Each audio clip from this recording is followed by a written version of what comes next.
ශිහානික හදවල කියන්නේ ලංකාවේ ජනප්‍රියතම තරුණ නවකනිලියක්. ඇය පසුගියදා රූපවාහිනි වැඩසටහනකදී සිය මව සම්බන්ධව සංවේදී ප්‍රකාශයක් කළා.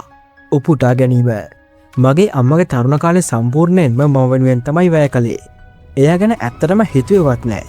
යාළුවෙක්ගෙන්වත් සපෝට් එකක් නැතුව තමයි එයා මේ තැනට එන්නේ. මේක මම අනිවාර්යෙන්ම කියන්න ඕනි. මගේ අම්මා ගෙවල් වල වැඩකාරකම් පවා කරලා තියෙනවා මාව හදන්න. එච්චර දුක් විඳලා තියෙනවා.